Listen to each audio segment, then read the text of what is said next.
coups de canon qui font trembler les murs du club des Jacobins ne sauraient faire trembler nos cœurs. Ce sont les grondements des canons populaires, braqués contre les Tuileries par la fureur vengeresse des patriotes.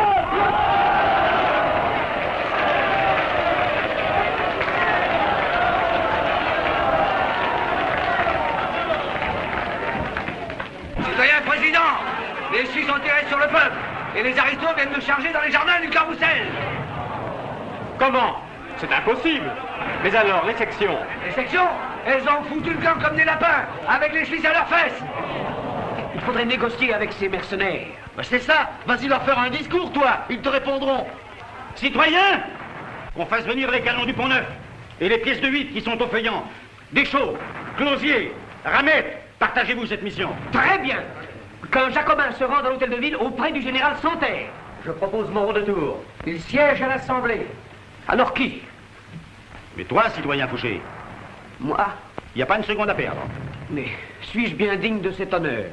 Ne va-t-on pas m'accuser d'ambition, de calcul personnel? Ton dévouement au bien public est trop connu, citoyen Fouché. Oui! C'est bien! J'y vais! Prends cette écharpe. Elle sera ta sauvegarde. Elle te fera reconnaître par tous les patriotes. Ou elle te fera casser la gueule par les aristos. Je saurais bien la faire respecter.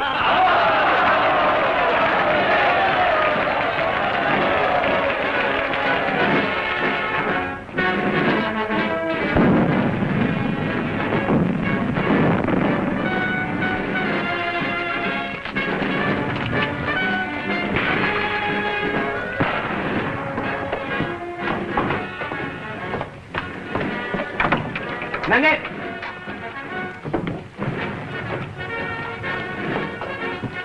Donne-moi vite mon linge. Il est parvenu chez la blanchisseuse, vous voulez que j'y cours? Non, non, c'est toujours rue Sainte-Anne? Oui, toujours chez Catherine. Ben, j'y passerai moi-même, c'est sur mon chemin. Et dites donc, vous allez loin comme ça? Ah non, d'abord. Et vos patriotes? Mais je reste avec eux. De cœur. Hein? Vous entendez? Ils sont maintenant vers la rue des Chênes. Oh, j'ai peur. Oh, j'ai donc peur. Pourvu qu'ils ne viennent pas se battre de notre côté. Rue Sainte-Anne? Pourquoi faire? Ils n'en veulent qu'aux Tuileries. Oh! Il faut faire péter nos vitres. Oh, on se rappellera du 1892. Moi, ces coups de canon, ça me coupe la salive. Arrête! Tu peux la miter. J'en ai plus la coupe qui brûle.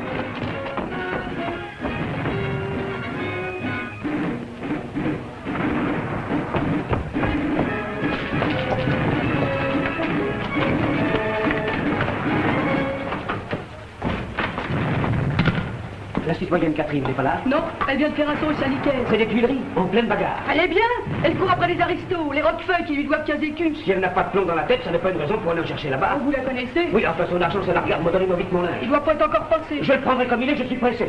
Eh, toi non? Oui. Va voir si le linge du citoyen Fouché sèche pas dans la cour. Allez, vite, vite, vite, je vais vous aider.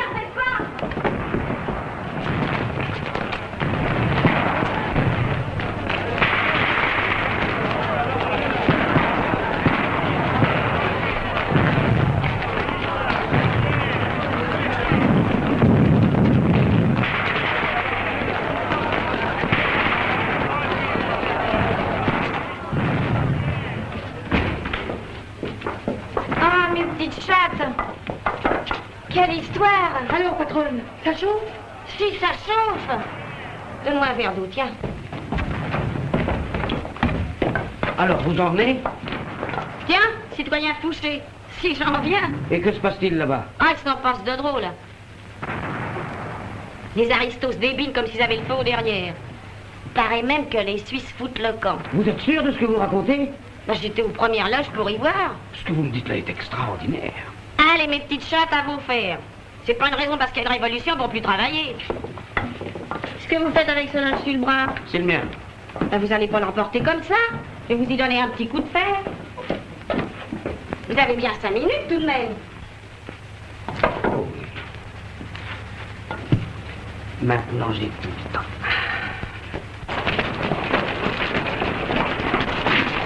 Non, citoyen, ça va bien grand vélin, mon aristo? Non, on n'a rien vu.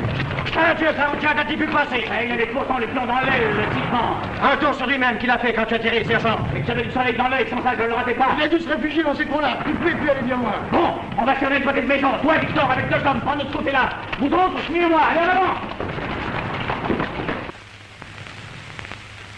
Dites-moi, monsieur Fouché, il y a une chose qui me chiffonne. Quoi donc, ma bonne amie? C'est que vous soyez là en ce moment. Moi? J'attends. Quoi? On ait pris les Tuileries. Alors voilà un homme qui est tout le temps au palais royal à brailler, à bas les tyrans, en avant les patriotes. Et quand les patriotes se font crever la peau, il reste là derrière sur sa chaise. Ben, c'est le devoir des militaires d'en découdre. Le travail des politiques, c'est de recoudre. Ça fait donc pas de sang dans les veines. Et j'ai juste ce qu'il m'en faut. Et je tiens pas à le gaspiller. Tandis que celui des héros... Il est fait pour l'héroïsme. C'est la matière première de la gloire. Moi, je n'aspire pas à la gloire. Mais à quoi que vous aspirez? À rebâtir un monde nouveau sur les ruines de l'ancien. Avec votre face de carême, on est fichu de vous nommer ministre. Pourquoi pas? Farceur, va. Vous serez ministre quand je serai duchesse.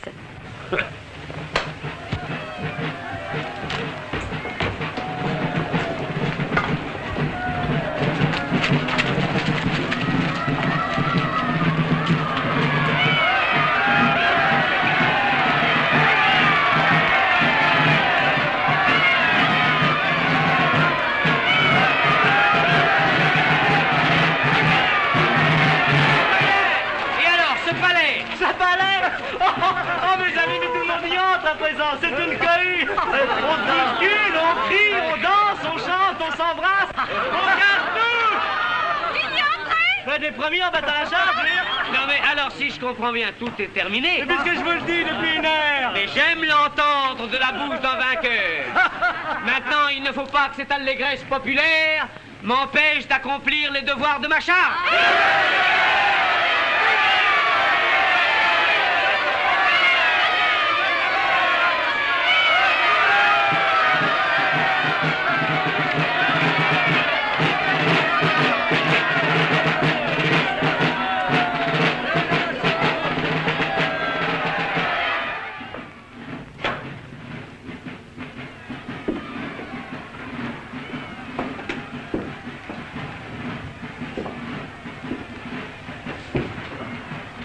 Je voudrais qu'on y entre dans le palais du Tyran. Oui, c'est vrai. Ça va être beau là-dedans avec ses tapis, ses velours, ses dentures. Laissez-nous y aller, patronne. Ça vous plairait? Oh oui. Eh bien, allez-y, je vous donne congé. Hein? Si vous rencontrez des gardes françaises, embrassez-les. On s'en prend pas compte. Attention, les soldats, pas les sergents.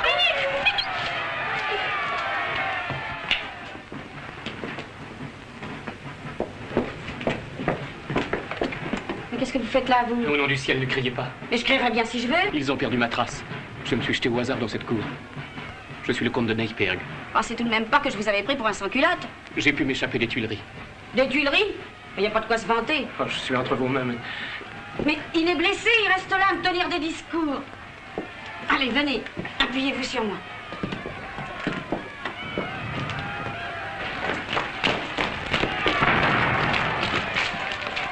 Bon Dieu, toi, tu peux pourtant pas nous échapper, la rue est gardée des 2 côtés. Ah, j'y passerai la nuit, mais je l'aurai. À son plumage, ça doit être un gros. Dis donc, citoyen, t'as pas vu passer un grand bel homme en habit marron, tout brodé, un aristo, quoi? Ah non, si je l'avais vu, ça m'aurait frappé. Des gens comme tu racontes, ça court pas les rues. Si, aujourd'hui, c'est cela qui court les rues. Ça va, c'est large, mais pas profond. Il va falloir que je déchire la chemise. Bon, ça n'a pas grande importance. Oui, mais moi, j'ai horreur d'abîmer le linge. Enfin.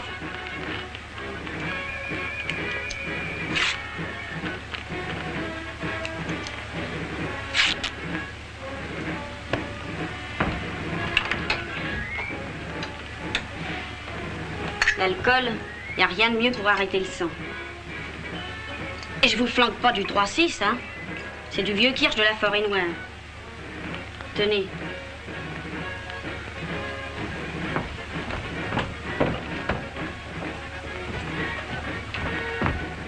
À l'extérieur, ça arrête le sang. Et à l'intérieur, ça le fouette. Et hop.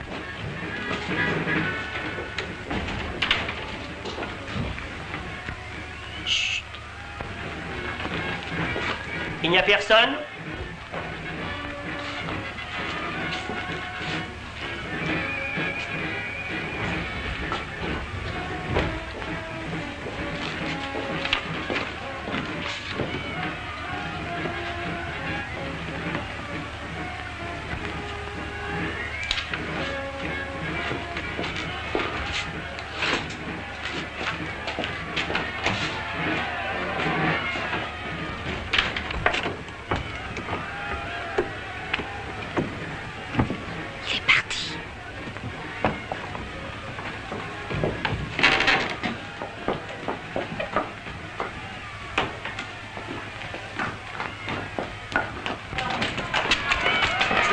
D'où il a pu se cacher, ce grand carcassier. Il a pourtant bien fouillé toutes les pioles. C'est pas banal tout de même d'avoir été refait comme des conscrits. Heureusement que le Kirsch de Catherine est là pour nous consoler. Tu m'en diras des nouvelles, Richaud.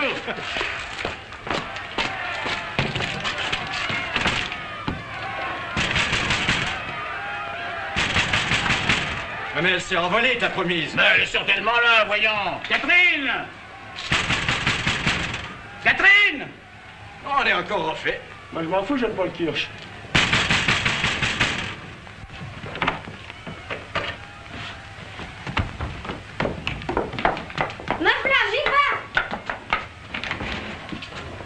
Alors, tu t'enfermes maintenant? Ben, pardi, il faut bien. C'est plus une vie avec votre révolution, vos émeutes, là, votre passe-fesse nationale. C'est vrai, on sait plus qui est ami et ennemi. J'ai cru que tu n'ouvrirais jamais. C'est tout ce que tu trouves d'aimable. Eh ben voyons, sergent, qu'est-ce que ça peut bien faire, puisqu'on est là? C'est qu'il est dans jaloux. Moi, jaloux. Comme un enragé. Il se fait des idées sur tout le monde. À croire qu'il a des chambres à louer sous le tricorde. Ça n'intéresse pas les camarades. Et maintenant, il faut te dire que nous sommes bien ici par pur hasard. Comment? C'est pas pour me voir? Non. Ce qui nous a amenés, primo, c'est la chasse aux aristos. Et secondo, c'est qu'il fait une rude soif. Pas vrai? Eh ben, je vous crois. On prend pas tous les jours les Tuileries, hein? Allez, asseyez-vous, les gars. Quelle journée, tout de même. Tu peux le dire. Ah, il les en fait voir. Surtout ceux qui tiraient sur nous du haut des toits du palais. Et encore, les Suisses, eux, ils faisaient leur métier. Mais les autres, ceux qui nous guettaient dans tous les coins, en traîtres... Les gueusards. Ah, si je le tenais, celui qui se cache dans le quartier... Ouais. Allons. Faut pas non plus être rancunier comme ça quand on est vainqueur. Que je le rattrape. Quel enragé. Mais non, pas ça, ton Kirsch. Et vous allez voir si c'est du chenu. Du Kirsch? Mais tu sais bien qu'il y en a plus. Comment il y en a plus? Alors te lavais ton linge avec? Je n'ai vu encore hier et la bouteille était à moitié. Mais c'est malheureux quand même, puisque je te dis qu'il y en a plus. Mais tu veux me badiner? J'y vais. C'est pas la peine, voyons. Tiens, c'est fermé? Pourquoi c'est fermé? Parce que j'allais sortir. C'est drôle tout de même, cette porte fermée comme l'autre. Oh, tu vas pas continuer à masticoter avec tes histoires, non? Et pourquoi t'as ôté la clé? Parce que ça m'a plu. Et ça va finir, oui? Et si je veux rentrer à présent? Tu y entreras quand tu seras mon mari. Et t'en prends pas le chemin. Je prendrai toujours celui-là. Je veux rentrer, entends-tu? Oh, pardon. Le roi disait, nous voulons. Ne ris pas, t'en as pas plus envie que moi. La clé?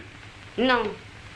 Ah, c'est donc pour ça que t'étais si bien close, que tu répondais pas et que t'étais si longue à m'ouvrir. Il y a quelqu'un ici. Et qui? Un galant. Un galant? Dis, t'as reçu un coup de pique sur la nuque. Et tu crois que ça va se passer comme ça? Mille tonnerres!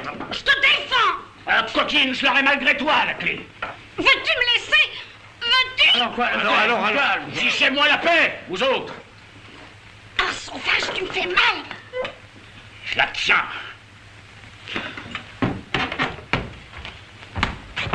Prends garde à ce que tu vas faire. Si t'entres là, c'est fini entre nous pour la vie. Entre vous aussi, car je l'étrangle.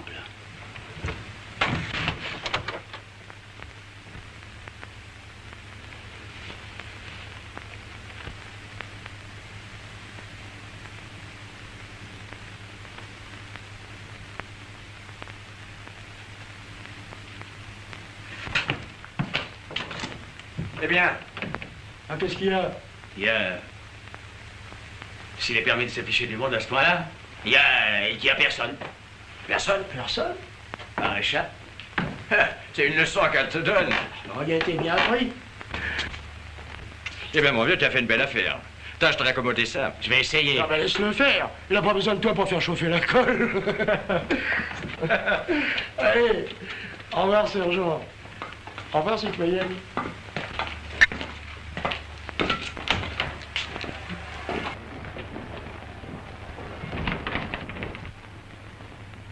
Pourquoi ne m'as-tu pas dit qu'il y avait là un mort?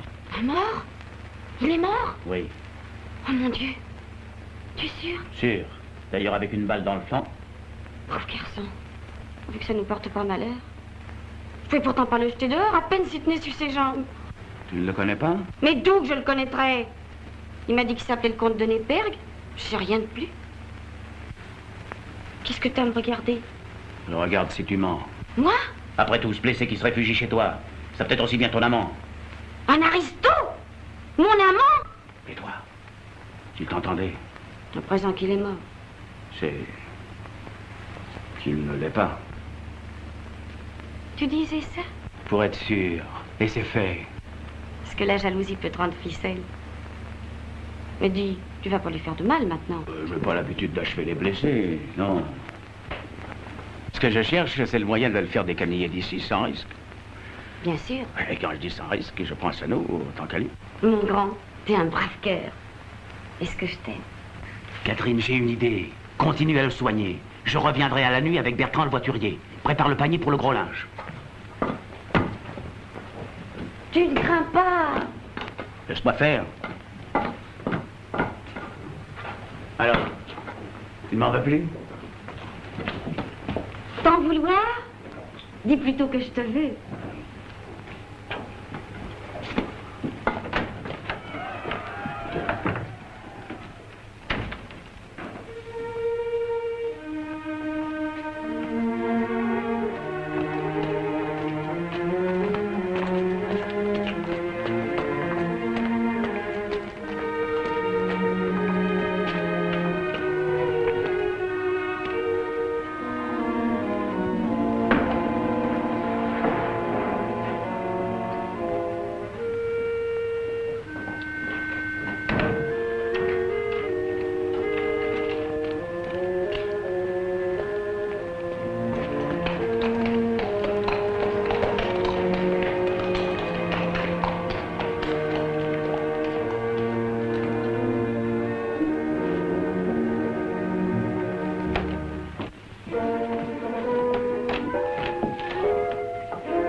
Garçon, si jamais il arrivait quelque chose, celui-là.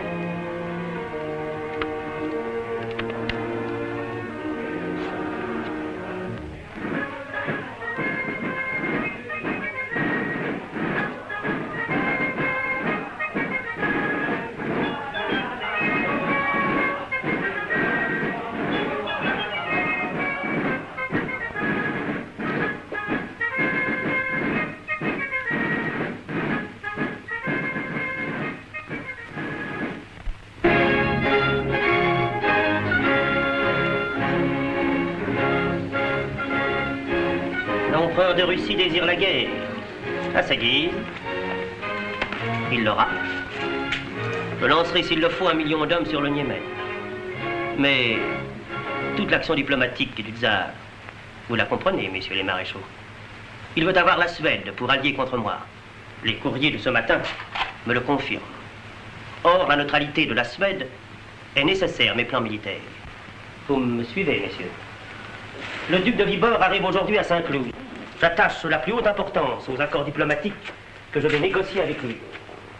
Il importe que le duc soit reçu avec des égards exceptionnels. Les fêtes données en son honneur devront avoir un caractère particulier d'élégance et de tenue. C'est bien chez le maréchal Lefebvre qu'a lieu la réception de ce soir, n'est-ce pas? Oui, sire. Mais où donc est-il, Lefebvre? Le maréchal prend son service au palais à 10 heures, sire. Bien, je le verrai. Je vous rappelle, messieurs, que c'est demain, à l'occasion de la chasse, que le duc de Vibord doit m'être présenté. J'entends être de retour au palais pour midi. Les ordres ont-ils été donnés, Duroc? Pas encore, sire. Vous n'avez pas fixé l'heure du départ. Nous quitterons le palais à 7h30. Les dames en seront quittes pour se lever tôt. Je ne vous retiens plus, messieurs. À demain.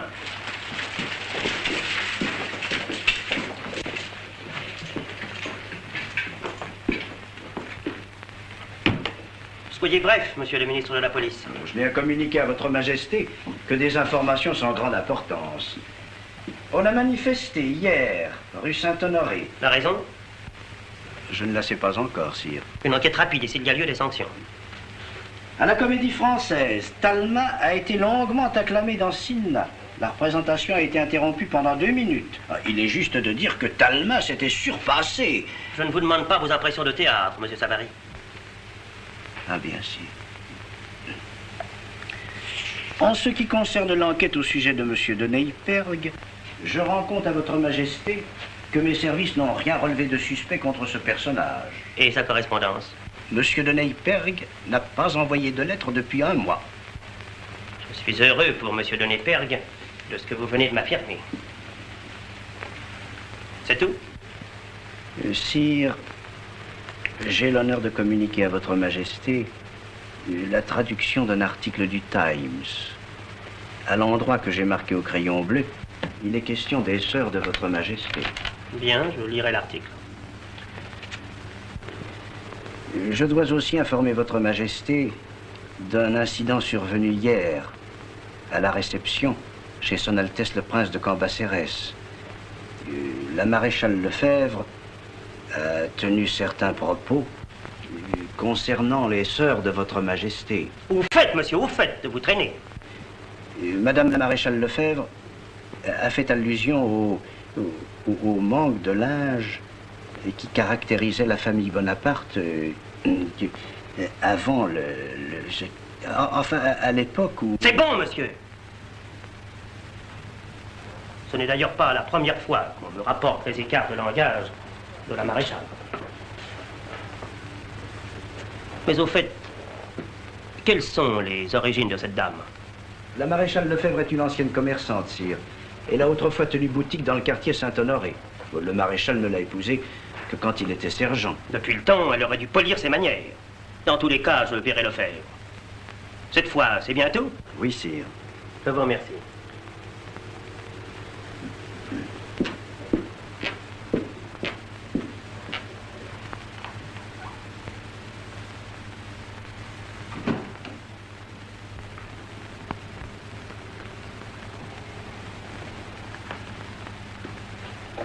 Tu vois, grande dinde, le plissé sous le tuyauté, ça se prépare à l'ongle.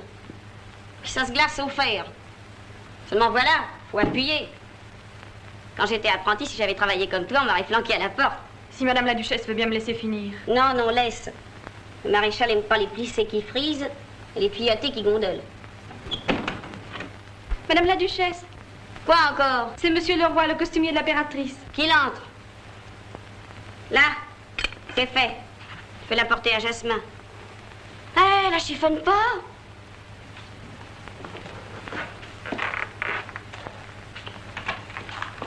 Bonjour le roi. Madame la Duchesse, je vous apporte votre Amazone. Ah oui. Ah, ces réceptions, quel tintouin. Quand c'est pas les fleurs, c'est la nourriture. Quand c'est pas la nourriture, c'est les affutiaux.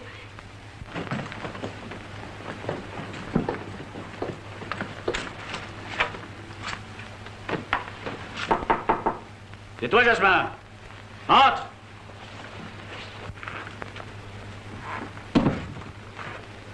Mes respects, monsieur le maréchal. T'as bien quoi? Passe-la moi, ma chemise.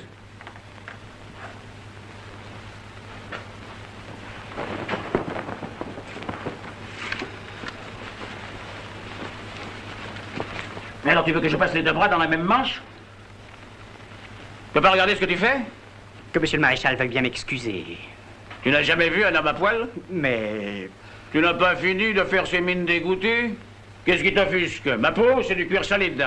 Mes cicatrices, c'est le métier. Mais monsieur le maréchal... Mes tatouages, c'est mes convictions. Ce ne sont peut-être pas les tiennes. Je me suis jamais permis de les lire, monsieur le duc. Pourquoi? Pas plus que je ne lirais une lettre adressée à monsieur le duc. Eh bien, lis-les une fois pour toutes. Mais... Comme ça, tu oseras me regarder en face quand je passe ma chemise. Si c'est pour le service de monsieur le duc. À sans gêne pour la vie. C'est la duchesse. Je m'en doutais, monsieur le duc. Mort au tyran. Le tyran, c'est Capet. Ah, je le disais aussi, il ne peut pas s'agir de l'empereur. Dis donc, toi, je vais t'apprendre à faire de l'esprit. Allez, oust! Il n'a plus besoin de toi.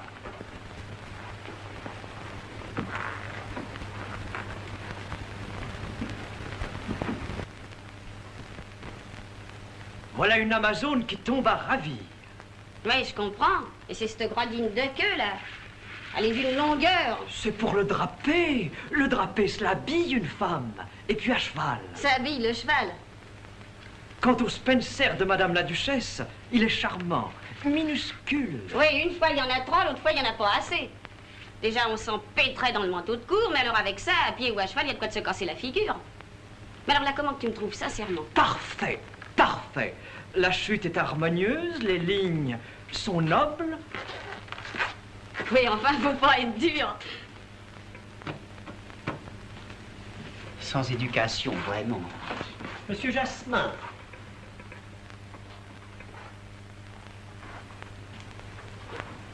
Monsieur Despréaux. Vous me connaissez? Je pense bien. J'ai connu Monsieur Despréaux au bon temps, quand j'étais premier valet de pied de Monseigneur le duc de Penthièvre. Monsieur était maître de ballet à l'opéra, avant que monsieur fût devenu professeur de maintien. Je me demande ce qui peut motiver mon appel à pareille heure. Madame la maréchale désire sans doute vous consulter pour la fête de ce soir. Ah, parfait. Il y a bal. Bal? Oh non, une simple réception. Et c'est heureux, car en fait de danse, Madame la Duchesse n'a guère pratiqué que la Monaco, la boulangère et la fricassée. Et quant au maintien, je vais faire annoncer, monsieur. Et ma robe pour ce soir? Le freur termine les retroussis d'hermine. De la fourrure? Encore de la fourrure? De l'étiquette qui le veut, Madame la Duchesse, à cause de la présence des deux sœurs de l'empereur. Alors, s'il n'y avait pas ces deux-là, comment que je me déguiserais pas en chien savant? Madame la Duchesse, Monsieur Despréaux est au salon. Ah, il tombe bien, celui-là. Au revoir, prince des tailleurs. Quel fils d'empoté qui m'a affublé de ce queue-là.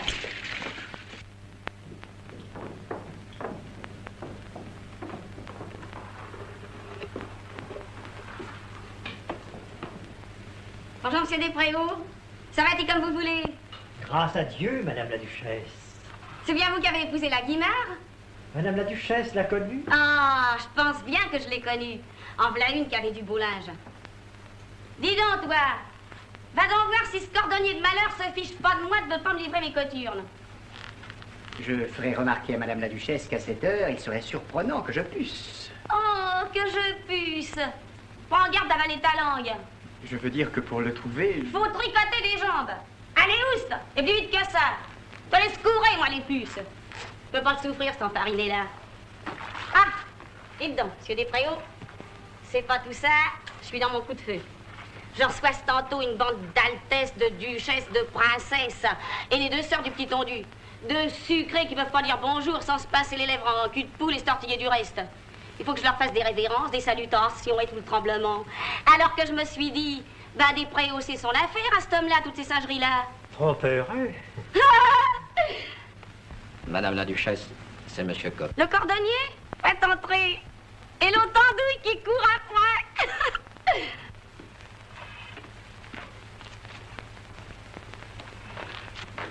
Ça va, repos. Assez de torticolis. Les blancs, enfin, ces coturnes. Oui, Madame la maréchale. Ah ben, c'est pas trop tôt. Allez, scellez-moi. Ici? Pourquoi pas? On n'est pas bien, là? Mon Dieu. Et puis, je serai plus à mon aise pour les grimaces que Monsieur Despréaux va m'apprendre. Les grimaces? Te fâche pas. Je veux dire, les belles manières. Dis donc, pourvu qu'ils fassent pas comme la dernière fois, qu'ils sont crevés de rire à la couture. Oh, si Madame la Duchesse marche avec... Mais comment tu veux que je marche? La tête en bas comme un oignon? Non, Madame la maréchale, en effleurant le parquet, comme une déesse. Que je suis, n'est-ce pas? C'est nous qui sommes les déesses. Là, ils me font mal aux pieds, moi, ces coutures. Tant pis. Allons, monsieur le marchand d'entrechat, allons-y de la révérence. Avec cette robe? Justement, avec traîne et coturne. À vos ordres, Madame la Duchesse.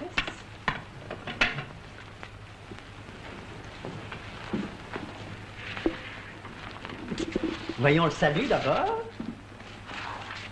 Pas mal, mais pas assez moelleux, onctueux. Voyez-moi, je vous prie. Je fléchis comme ceci, portant gracieusement sur la jambe gauche mon arrière-train, et je plonge avec souplesse. Vous voyez? Plongez, plongez, c'est ça? Avec tous vos plongeons, vous allez m'en faire faire un sur le fessier. Mais non, mais c'est parfait, Madame la Duchesse. Oui, mais quand j'aurai le manteau de cour... Avec la traîne de l'Amazone, c'est tout comme. Il suffit d'un tout petit coup de jarret si simple. Voyez-moi, je vous prie. 1, 2, 3, et ouf! C'est dans le naturel. Cette malice sans jupe. Daignez me donner la main et faire au signal le même geste que vous. Le pied gauche, je vous prie. 1, 2, 3, et ouf! C'est parfait, Madame la Duchesse. Il semble que vous n'avez fait que cela toute votre vie. Alors vrai, j'ai pas l'air trop tourte? J'en appelle à Monsieur Cobb. Excellent. Encore une fois? Attendez. Là. Attention au moelleux, je vous en supplie. T'en fais pas pour le moelleux. Je prendrai un petit verre de cognac comme je le faisais avant la bataille et ça ira tout seul. Vous y êtes? Oui.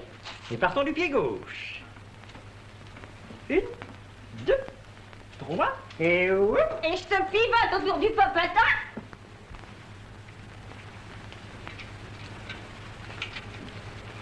J'ai 2 mots à te dire. Madame la Duchesse, Monsieur le Duc.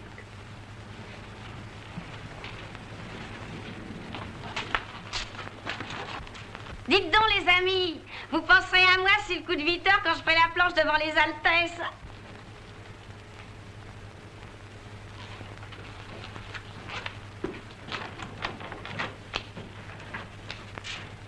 Tu appelles ça une tenue?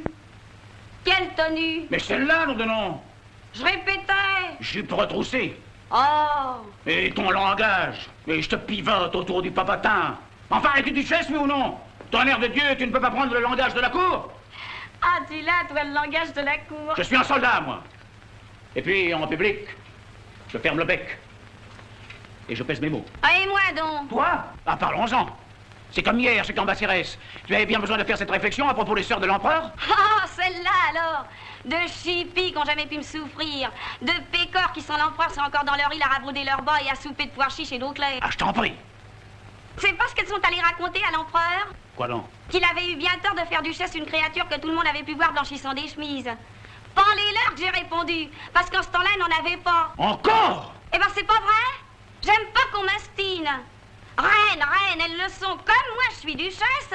Mais tu l'es, duchesse, foutre bleu, puisque je suis duc. C'est malheureux tout de même que tu ne puisses pas t'enfoncer ça dans la tête. L'officier d'ordonnance de monsieur le maréchal est là. C'est bon, j'y vais.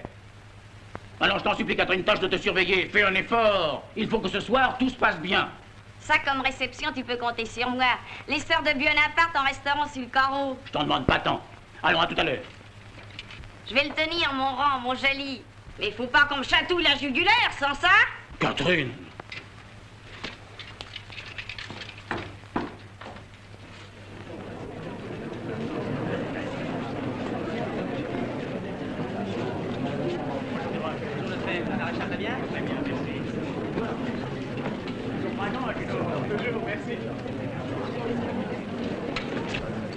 Mais quelle surprise, Excellence. Voilà longtemps que nous n'avions eu le plaisir de vous voir à Saint-Cloud. J'ai demandé une audience à l'empereur et j'attends d'être reçu. Rien de fâcheux, j'espère. Non. Au contraire. Mon cher Lefebvre, chaque fois que je vous vois, je me rappelle la prédiction de la maréchale. Vous serez ministre quand je serai duchesse. Elle est duchesse et je ne suis plus ministre. Mais vous le redeviendrez. Qui sait?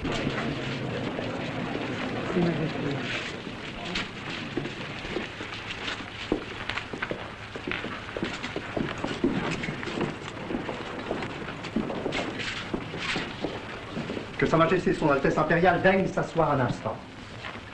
Les sœurs de Sa Majesté sont bien matinales aujourd'hui. Probablement quelques dettes criardes à régler. Il est difficile d'équilibrer un budget quand on est reine comme Caroline. Et à plus forte raison quand on est que princesse, comme Elisa. Sans doute viennent-elles raconter à leurs frères les difficultés de leur ménage. Vous croyez? Oh, Avec cette manie du grand homme de marier, de démarier les gens sans leur aveu, il n'a pas plus réussi dans sa propre famille qu'ailleurs. Alors il a divorcé lui-même, pour donner l'exemple, en prenant une seconde femme qui ne vaut certes pas la première. Et bien malgré vous, cher ami, qui était fort opposé à ce mariage. La nouvelle impératrice ne m'a jamais pardonné cette résistance. Cette résistance vous a coûté votre portefeuille? Oh, nous en parlerons de mon portefeuille. Et plutôt peut-être qu'on ne le pense. Mes sœurs de si bonne heure chez moi, qu'est-ce que cela signifie?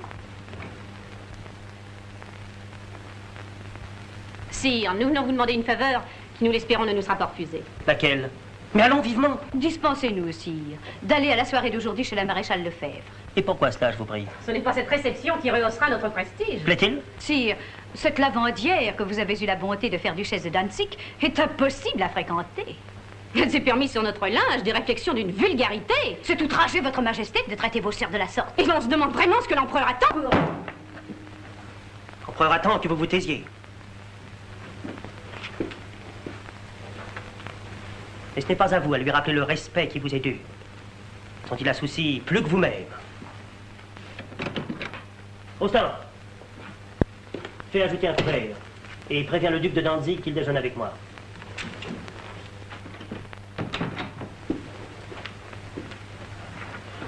Si la maréchale Lefebvre vous traite avec irrévérence, elle n'est pas la seule. Elle n'est pas la seule. C'est que vous faites la part belle aux critiques.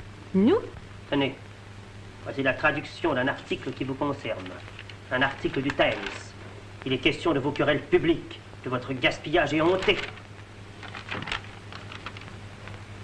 Comment pourrait-on échapper à la calomnie qui n'épargne même pas votre majesté? C'est tous les jours qu'on travestit les faits les plus simples. Il s'est bien trouvé un gastier pour interpréter dans un sens injurieux la présence de monsieur de Népergue à la cour. Monsieur de Népergue? Dans quel sens? Qui a osé? Sait-on jamais le nom de ces gastiers? Celui-là s'étonnait que l'empereur tolérât auprès de l'impératrice un homme que l'archiduchesse Marie-Louise honorait d'une amitié particulière. Et vous êtes assez sotte pour me rebattre les oreilles de pareilles billevesées. Ce sont des sornettes imbéciles. Il suffit. J'ai à travailler. Sire, j'ai autre chose à vous demander. Quoi encore? S'il s'agit de nouvelles dettes, je vous préviens. Il ne s'agit pas de dettes. Eh bien! Sire, je suis humiliée dans les réceptions officielles. Mon titre de princesse me place toujours à un rang au-dessous de ma sœur. Je suis reine, moi. Reine, reine! Vous n'êtes après tout que Madame Murat. C'est vrai. Mais je suis reine de Naples quand même. Je suis l'aînée. Dans 10 ans, vous ne vous en vanterez pas. Alors il est inutile de le crier si fort maintenant. Assez!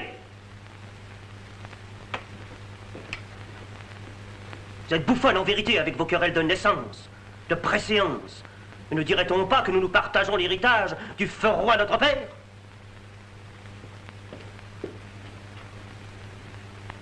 Prenez ce qu'on vous donne. Et tenez-vous pour bien heureuse de l'avoir obtenu grâce à moi. Et sans autre titre que mon bon vouloir. C'est justement ce que dit notre mère. Et votre mère est une femme de sens. Bien qu'elle verse dans l'excès contraire. Et qu'au moindre éloge de la prospérité de l'Empire, elle a la manie de s'écrier « Pour vous que ça dure !» Sur ce point, notre mère a tort. Mais elle a raison quand elle dit de notre sœur. Si Elisa était la lune, elle voudrait être le soleil. Significa donc qu'elle est sole e siete voi. Allons-nous recommencer? Dieta una impertinente. Sentite? Basta! No, si è nulla di più gelosa che voi. Vanitosa! Gelosa! Vanitosa! Gelosa! Basta! Gelosa! Vanitosa! Basta! Altrimenti vi rimondo ai vostri mariti! Silence! Votre Majesté est servie. C'est bien, j'y vais. Allez, mesdames.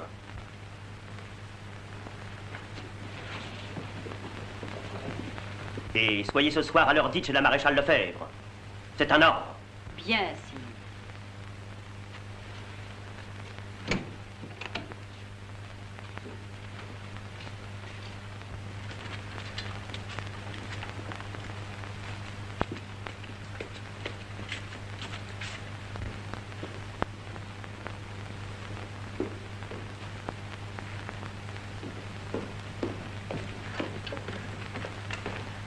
Faites entrer le maréchal Lefebvre.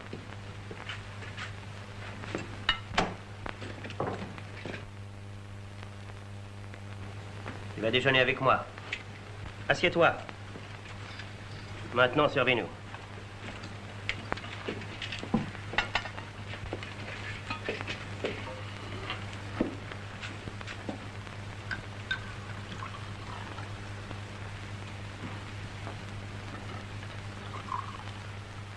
Lefebvre, j'ai à te parler de la maréchale. De ma femme, sire? Oui. Sa liberté d'allure et de langage fait scandale. Il ne se passe pas de jour sans qu'on me rapporte d'elle une nouvelle insolence. Une incartade nouvelle. Tu es un compagnon de la première heure et un brave. Tu as droit à toute ma faveur. Mais tu as des devoirs envers moi. Envers l'impératrice. Envers ma famille. Sire, ma femme est une honnête femme, toute dévouée à votre majesté. Et qui te dit qu'elle n'est pas honnête, là n'est pas la question. Et la maréchale devient impossible. Mais sire... Qu'y a-t-il? Sire, monsieur le duc d'Otrante demande audience à votre majesté. Ce n'est ni l'heure ni le lieu. Monsieur le duc d'Otrante parle d'une communication urgente. Je n'ai pas vu Fouché depuis que Savary le remplace au ministère de la police. Tu diantres si je sais ce qu'il me veut. Fais entrer le duc dans mon cabinet. Mange. Tu t'es marié trop tôt, mon camarade. Quand on a un bâton de maréchal dans sa giberne, il ne faut pas se marier sergent. Mais sire, je ne pouvais pas prévoir. Ah, aussi, je ne t'en veux pas. Mais le maréchal n'a pas le droit, par ses inconséquences, de nuire à ton prestige. Mon prestige n'a rien à voir avec ma femme? Si, parce que ton prestige est lié au mien, à celui de ma cour, comprends-tu? Je comprends, mais... Il n'y a pas de mais. Il te faut une femme digne de toi et de ton rang. C'est pourquoi tu vas épouser la princesse Pogredia. Cette grosse dondon? Cette grosse dondon est couronnée. Mais sire... Il n'y a pas de mais. J'aime ma femme. Il va sans dire que nous ferons à Madame Lefebvre une situation parfaite. Elle conservera votre terre de Combeau avec une dotation magnifique. Ah, on va pas manger pendant des heures. Réfléchis à ce que je viens de te dire. Parle-en à la maréchale et que tout soit fini dans 15 jours. Dans 15 jours?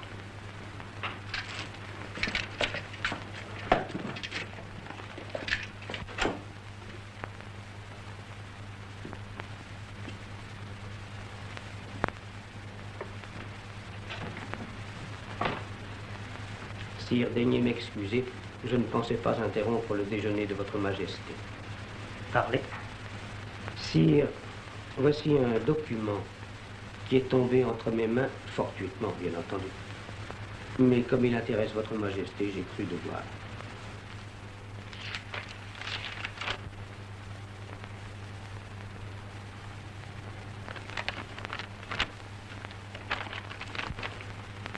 Je n'aime pas les devinettes.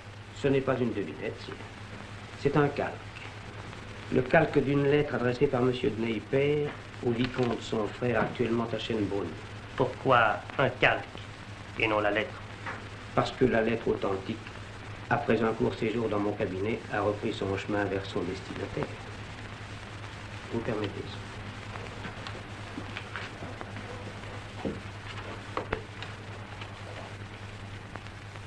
Mon cher frère, je vous adresse cette missive par un envoyé sûr, car notre correspondance est constamment violée et examinée par la canaille policière dont l'empereur s'entoure à plaisir. Même le courrier de l'impératrice passe par le cabinet noir. Quels jours affreux je vivrais au milieu de cette cour de soudards et de parvenus, n'était la charmante présence de l'impératrice que j'ai souvent la joie de voir et d'entretenir dans le privé. Vous êtes seul à avoir lu cette lettre? Votre Majesté me connaît assez pour en être sûr. Je vous remercie, monsieur le duc. Croyez bien que je saurai me souvenir. Quelle que soit ma place, auprès de votre Majesté ou loin d'elle, mon dévouement lui est assuré. À bientôt.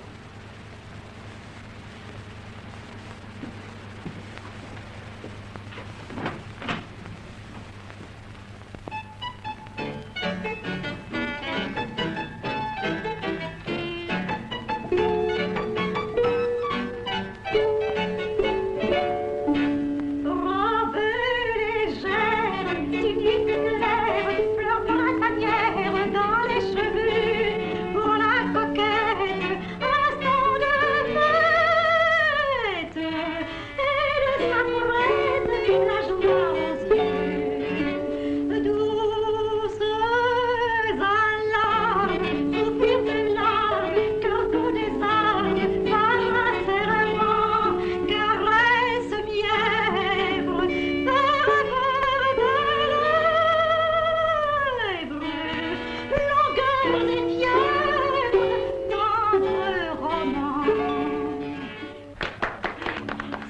harmonies ont un charme. Quel succès vous aurez demain, Madame, beauté de l'impératrice. Il y a dans cette mélodie quelque chose de la grâce d'un Mozart. Cher et tendre Mozart, vous rappelez-vous cette représentation des noces de Figaro dans les jardins de Schönbrunn?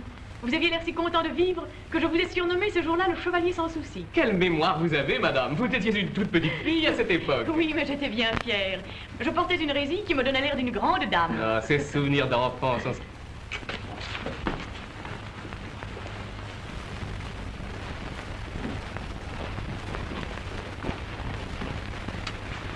Monsieur, faites-moi l'honneur de vous rendre à l'instant chez le duc de Rovigo.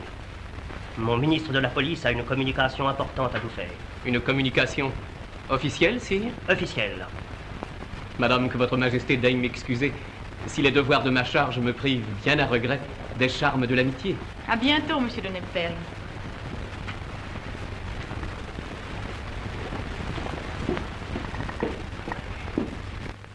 J'aurais quelques mots à vous dire, madame.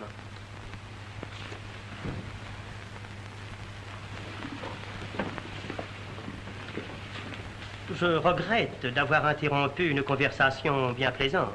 Nous parlions tout simplement de Schönbrunn avec votre ami Nepperg. Monsieur de Nepperg n'est pas de mes amis, madame. Il est l'ennemi de l'État, l'allié de tous mes adversaires. Il me plaît de croire que vous l'ignorez. Sire, comme j'ignore tout de la politique, mais vous vous méprenez sur le comte de Nepperg. Ses actes parlent contre lui, madame. Et qu'il fût officier ou ministre, et qu'il eût pour arme l'épée, la parole ou la plume, je l'ai vu de tous les complots dirigés contre moi. Comment puis-je croire, sire? Lui qui me témoigne depuis 10 ans un dévouement si sincère, un respect si fidèle. Je sais, madame, je sais. Monsieur de Nepperg est votre ami d'enfance. Il est fâcheux que cette amitié lui serve à des fins politiques. C'est en s'en recommandant qu'il s'est fait envoyer comme diplomate en France, où je n'ai accueilli que par déférence pour l'empereur d'Autriche. Mais je suis là de me trouver face à face avec ce personnage dans toutes les antichambres du palais et dans le salon même de l'impératrice. Sire, vous rendez-vous compte que vos paroles peuvent m'offenser? Et ne voyez-vous pas dans mes yeux qu'elle me peine? Excusez-moi, ma bonne Louise. Et ne voyez dans ma sévérité qu'une preuve de mon tendre attachement pour vous.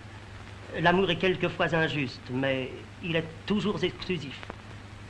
Veuillez me pardonner si, pour défendre mon bonheur, j'ai dû prendre envers monsieur de Nepperg une mesure sans appel. Une expulsion, monsieur le comte. Le mot est bien dur.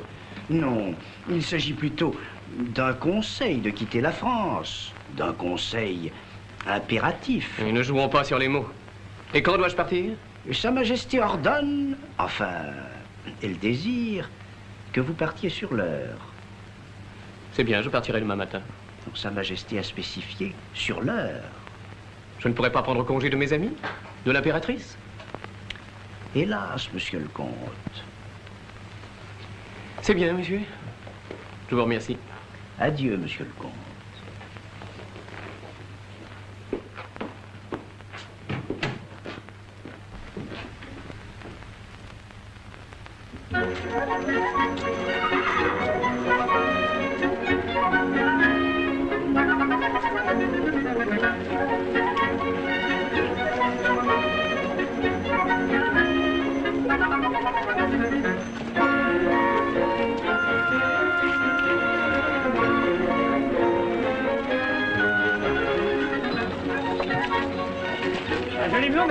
Tenez, sentez celui-ci, il en beau.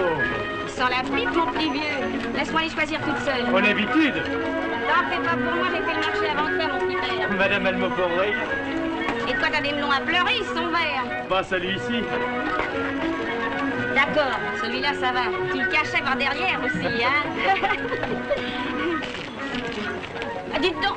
Oh, par exemple, Nepperg. Vous voilà en promenade dans votre ancien quartier? Oui, ça me démange de temps en temps de revenir par ici. Mais vous, qu'est-ce que vous faites là? Bon, je viens d'aller régler quelques intérêts chez mon notaire à 2 pas d'ici. Car, ma chère amie, je suis forcé de quitter la France. De quitter la France? Forcé? Monsieur le duc de Rovigo vient de m'en signifier l'ordre de la part de l'empereur. Oh, mais moi je veux des détails, je vous quitte pas comme ça. Vous avez votre voiture? Oui, elle est là-bas. Eh bien alors laissez-la, on va faire un bout de chemin ensemble. Et je vous ferai déposer chez vous.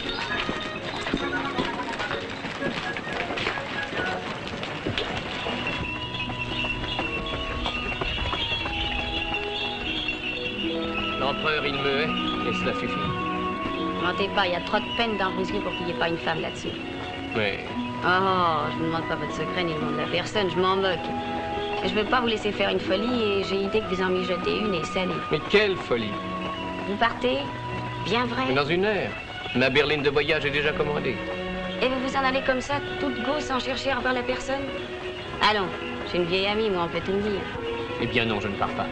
Je l'aurais parié. Mais ceci de vous à moi, n'est-ce pas? Il ne s'agit pas, vous l'avez deviné, d'une liaison frivole, mais du triste roman de toute ma vie. Celle dont on me sépare aujourd'hui pour la deuxième fois, je l'ai connue quand elle était tout enfant.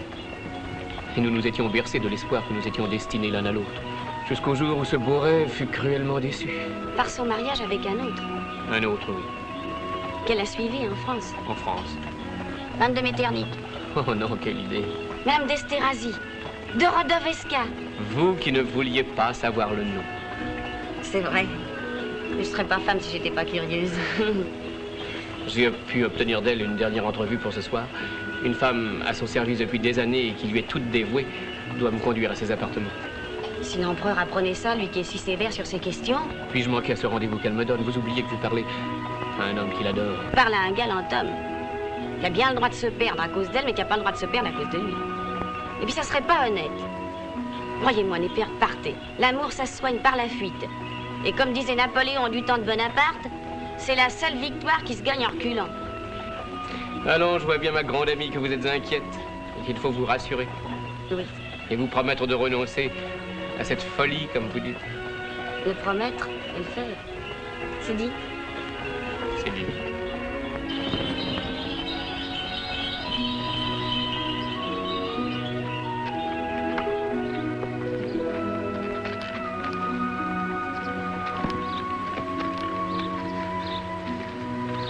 Qui sait où et quand nous nous reverrons, Catherine? Mais vous nous reviendrez. En attendant, il faut nous séparer, ma grande amie. Vous permettez? De tout cœur.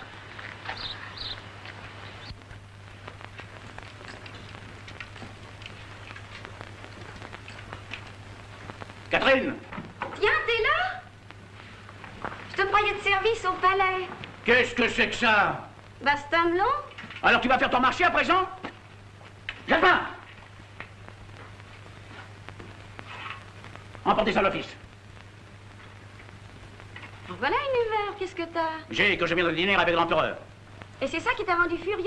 T'avais pas faim? La question n'est pas là. Car ce n'est pas pour me régaler qu'il m'a invité à sa table. C'est pour parler de toi. De moi? Tout le temps. C'est bien de l'honneur, et qu'est-ce qu'il t'a dit? Il m'a dit à peu près ceci. Votre femme manque pas trop de tenue. On en fait partout des gorges chaudes.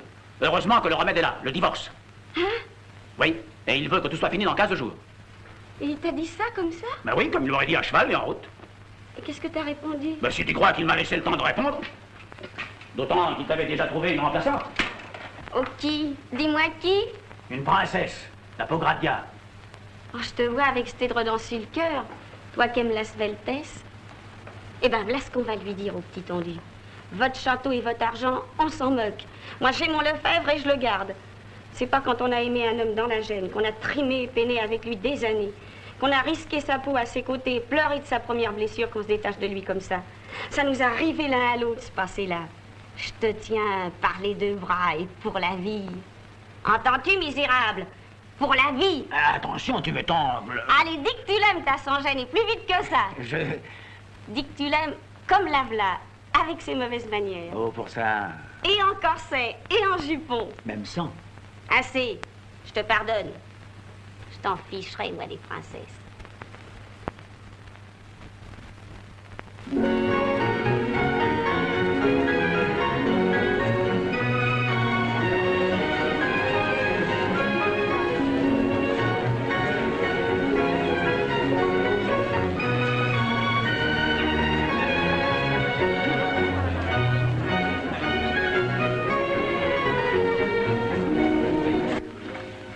Javotte, recoue-moi ça solidement. Tu vois pas que ça pète au moment où je balance ma révérence?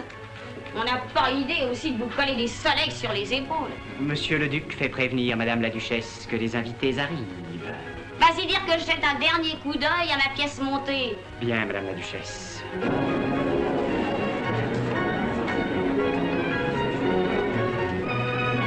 Mon cher maréchal. Mon cher Duc. Je ne vois pas la duchesse. Excusez-la, elle n'en finit pas de s'habiller. Alors deux mots. Je dois vous aviser d'un vilain petit complot. Contre qui? précisément contre la maréchale. Venez par ici, nous serons plus tranquilles.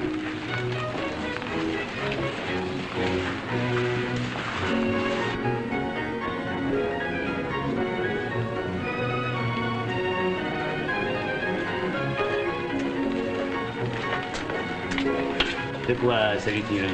Les sœurs de Sa Majesté l'ont pris en grippe et ont juré de lui faire payer cher cet épigramme d'hier. Les Schmitz? Oui.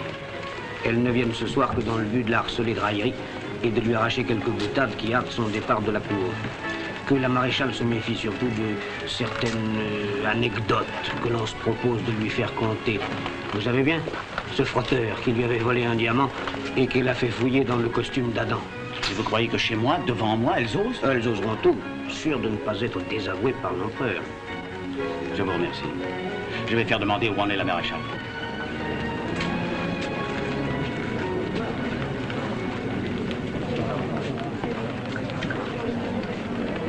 Enfin, vous voilà, vous.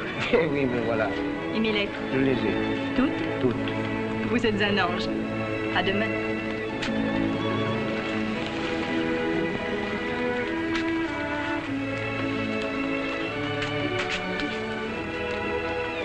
Eh bien, né, père. Il est parti.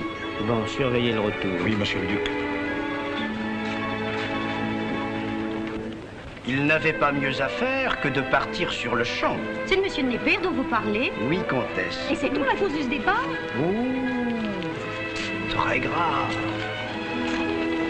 Oui, mais il serait bien embarrassé de la dire. Et vous? La savez-vous? Vous qui savez tout. J'en ai peur. Oh, dites-la nous. Me promettez-vous de l'oublier dès que je vous l'aurai dit? C'est juré. Parole? Oui, oui. Eh bien, prenez que je vous l'ai dit et que vous l'avez oublié, ça revient au même. Bonsoir, Duc. Heureux de vous voir. Bonsoir, Junot. Un conseil. Votre voiture stationne bien souvent à la porte de la reine de Naples. Adoptez donc une livrée amarante, pareille à la sienne. On croira de loin que c'est sa voiture qui l'attend et on jasera moins. Parbleu, oui. Excellent, le conseil. Charmé de vous voir. Bonjour, vous. Méfiez-vous, vous êtes surveillé soir et matin. Mais je ne sais pas ce que vous voulez dire. Ah non? Allée des Veuves, numéro 12. Ah oui, merci.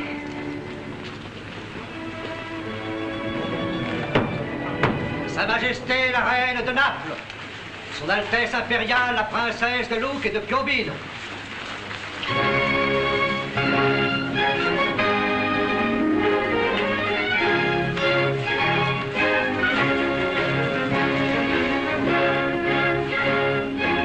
Pourquoi pas la duchesse de Danzig, monsieur le maréchal? Que votre Majesté et votre Altesse impériale veuillent excuser la duchesse, elle a été un peu souffrante. Ah, vraiment? Nous le regrettons. Mais ce n'est qu'un étourdissement. Dans un instant, la duchesse suppliera à votre Majesté et votre Altesse d'agréer ses humbles excuses.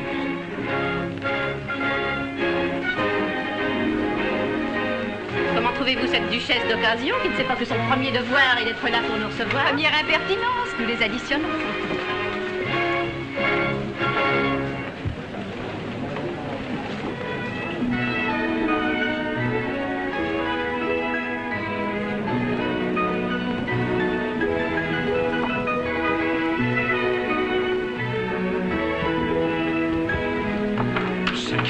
Tu pouvais pas venir 3 minutes plus tôt?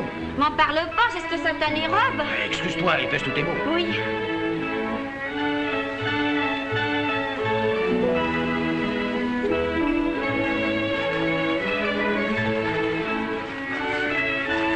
Majesté, Altesse, Madame la Maréchale. Vous vous faites bien désirer, duchesse. Je demande pardon à votre Majesté et à son Altesse impériale, mais le temps de me mettre sur mon 31. Ah, je peux dire que je me faisais un sang de canard. Mais à quoi pense le maréchal à ne pas offrir à ces dames de quoi se rafraîchir? Hé, Pivert!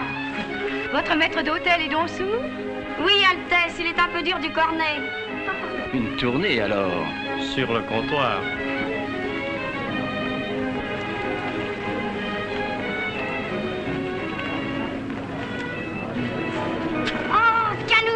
De retour, je te croyais en Espagne. Et avant de prendre mon service au palais, ma première visite est pour vous, Madame la Maréchale. T'as toujours été un bon gars, toi.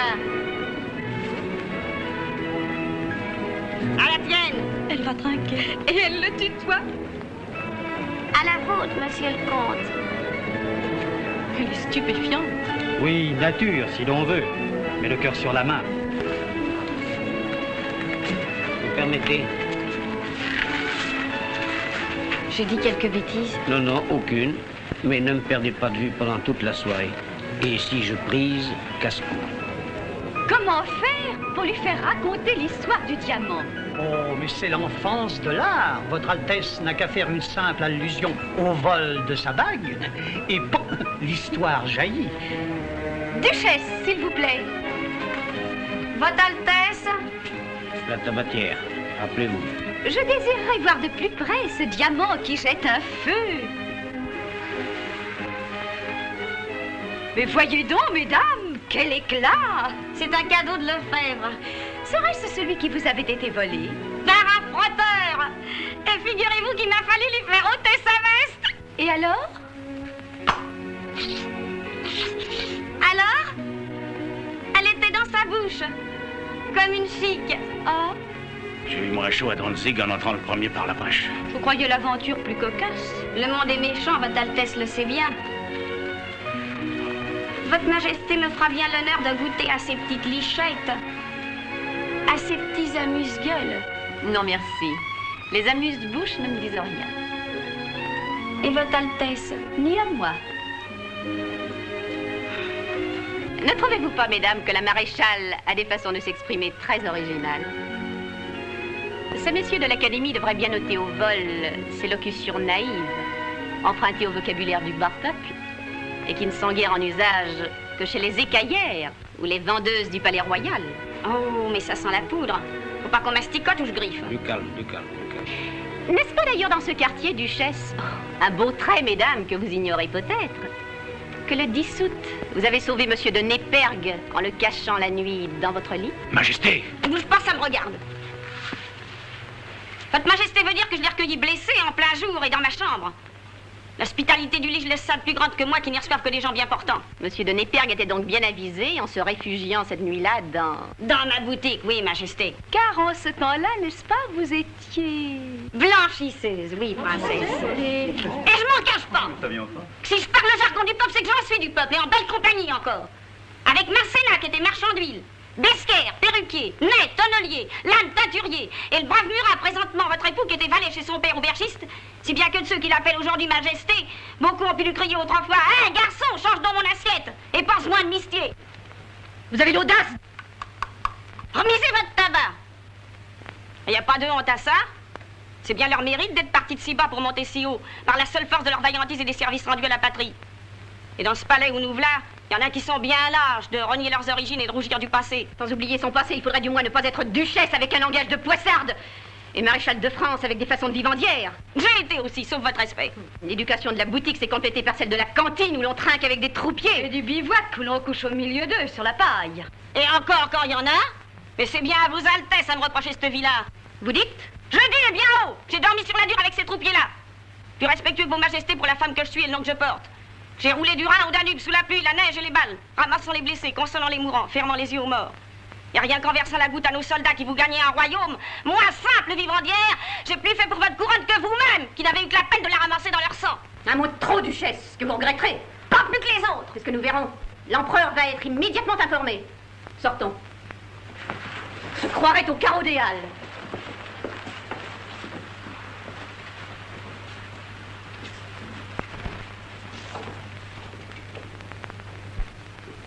Eh bien, tu en as fait de belles. Tant pis, j'en avais trop sur le cœur. Ça ne fait rien. Bien que je t'embrasse tout de même. Mais cela peut vous coûter cher. Arrive qui plante, elles ont leur paquet.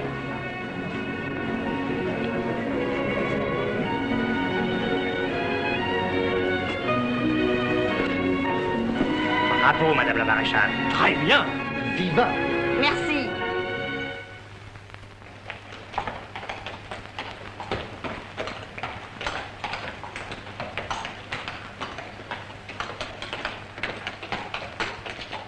Eh bien, où en sommes-nous? Neyper est revenu, il est actuellement dans Paris. Très bien. Cours au palais. Dès que Neyper y entrera, alerte l'officier de ronde. Et viens me prévenir chez moi. Ce sera fait, Excellence. Allez.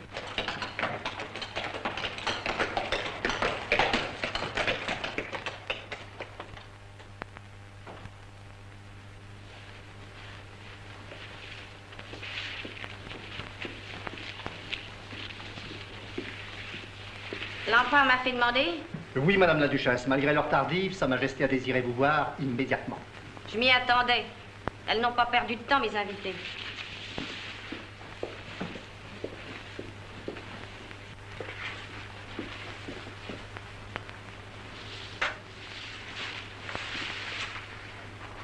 Je vais vous annoncer.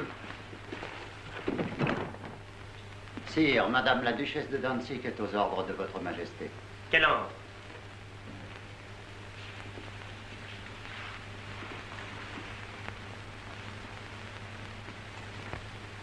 Asseyez-vous, madame.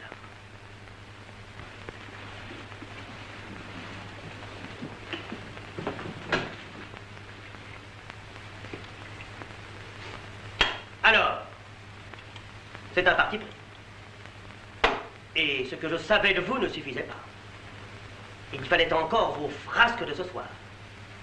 Ah, j'ai été bien avisé, vraiment, de faire votre mari duc et maréchal d'Empire, sans prévoir que celle qui porterait ses titres avec lui les couvrirait de ridicule. Ceci n'a que trop duré. Il faut en finir. Ôter son titre à Lefebvre, je ne le peux ni ne le veux. C'est donc à vous à comprendre. Vous n'êtes point sotte, paraît-il. Eh bien, voici le moment de le prouver. D'ailleurs, ma résolution est prise. Lefebvre vous l'a dit, n'est-ce pas? Lefebvre m'a dit l'empereur veut que nous divorcions. Eh bien, c'est clair. Qu'avez-vous répondu? Moi, sire, j'ai ri au nez. En vérité. Et lui? Lui, il a ri au mien, vu qu'il n'a pas plus envie de se séparer de moi que moi de lui. Et mon envie à moi, si nous en parlions. Oh, vous, sire, vous êtes le maître. Vous pouvez lancer d'un clin d'œil 500 000 hommes sur la Vistule, la seule fin de prouver que vous êtes le tonnerre. Mais il y a une chose qu'avec tout votre génie, vous pouvez pas faire, c'est que j'aime pas mon Lefebvre et que mon Lefebvre m'aime pas.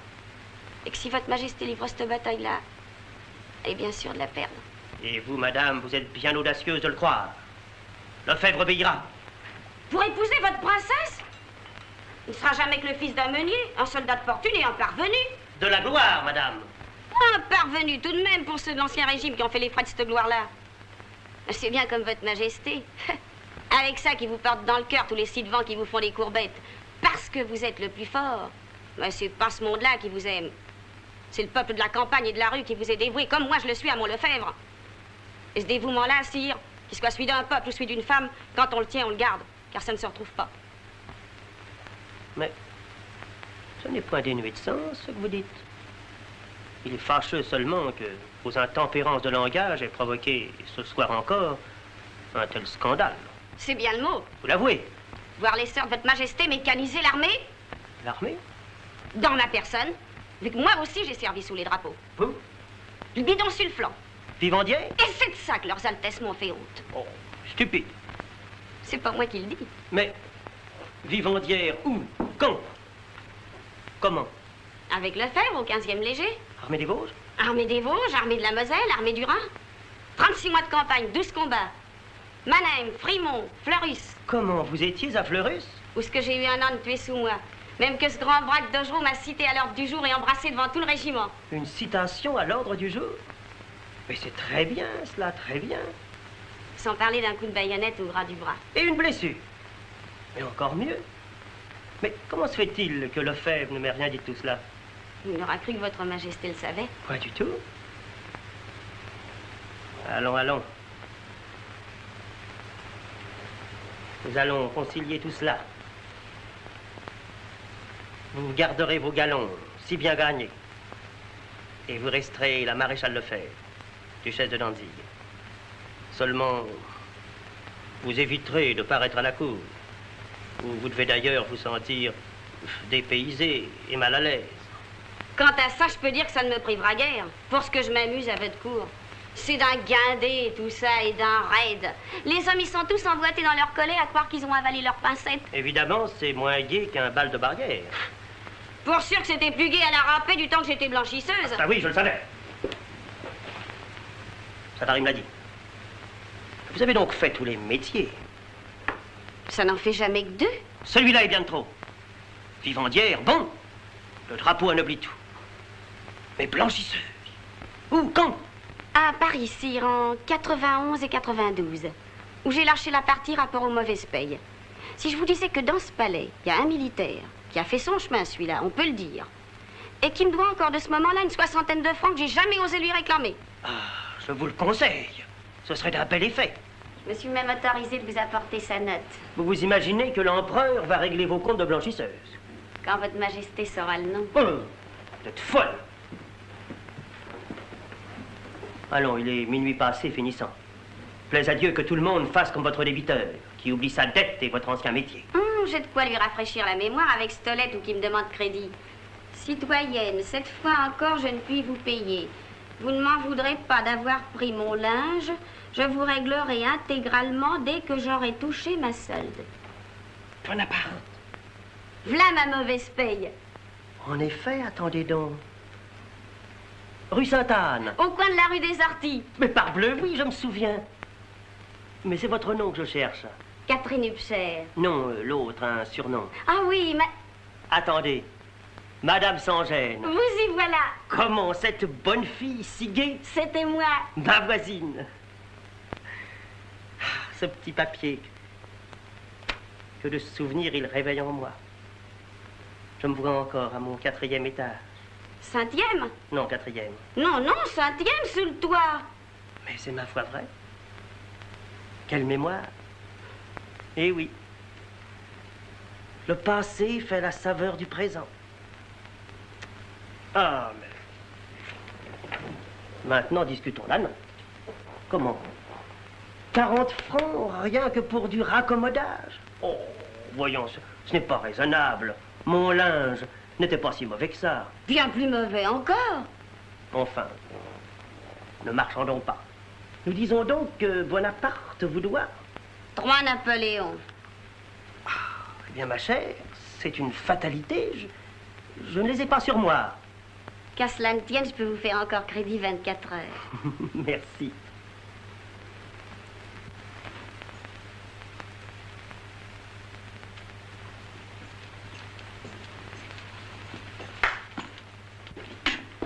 Halte là. Votre nom, monsieur? Vous êtes une malicieuse personne, Madame Sans-Gêne. Et vous avez une très jolie oreille. Et un minois tout à fait plaisant. Votre Majesté a mis le temps à s'en apercevoir. Oui? Je peux le dire maintenant que c'est loin de nous, tout ça. Je connaissais pas encore Lefebvre et je vous trouvais fièrement de mon goût. Vraiment? Les autres vous trouvaient laid, moi pas. Comment? Une fois surtout. Un matin où je suis venue sur le coup d'11 heures, vous portez votre linge. Je m'étais requinquée et mise sur mon puits propre. Eh ben, vous avez pas plus fait attention à moi que si j'existais pas. Alors il n'aurait peut-être tenu qu'à moi? Oui, les v'là les conquérants. Et ce bras? Où disions-nous que la fameuse blessure? Ici. Vous permettez? Le salut aux blessés toujours. Ne cherchez pas, sire, il n'y en a pas d'autre. Bon, puisque je paie les dettes du lieutenant. J'en tiens quitte, l'empereur. Vous avez raison, Duchesse. Lefebvre doit trouver le temps long. Qu'y a-t-il? Sire, puis-je parler? Mais parle! Monsieur de Lauriston vient d'arrêter le comte de Népergue dans le salon de musique de l'impératrice. Népergue? Il a osé? Pardonnez-moi, madame, de prendre congé impérativement. Veuillez prier monsieur de Brigode de vous reconduire chez vous. Allez, suis-moi!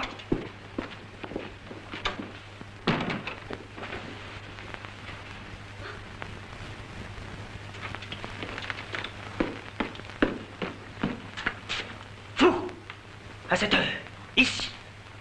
Expliquez-moi votre présence, la nuit, dans ce salon.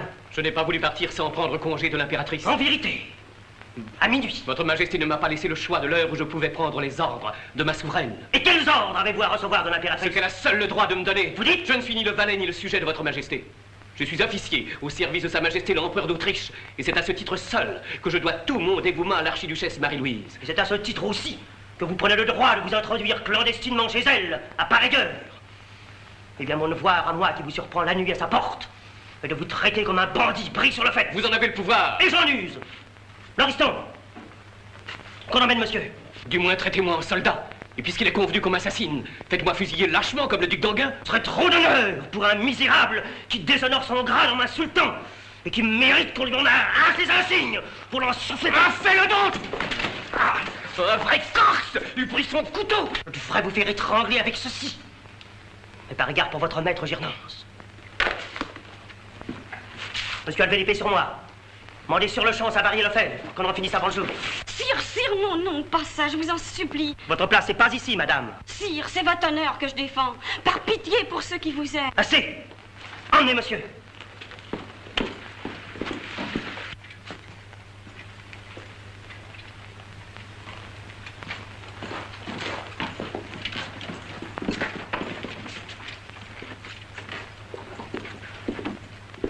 Et alors?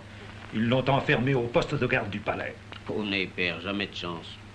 Savary est au courant? Il va y être mis par l'empereur. Par l'empereur? Pas de chance non plus, Savary. Qui peut venir à cette heure?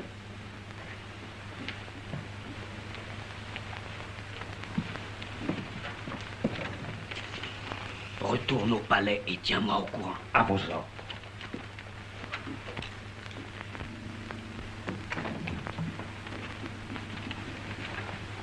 Qui est là? Moi, la maréchale Lefebvre. Couvrez vite.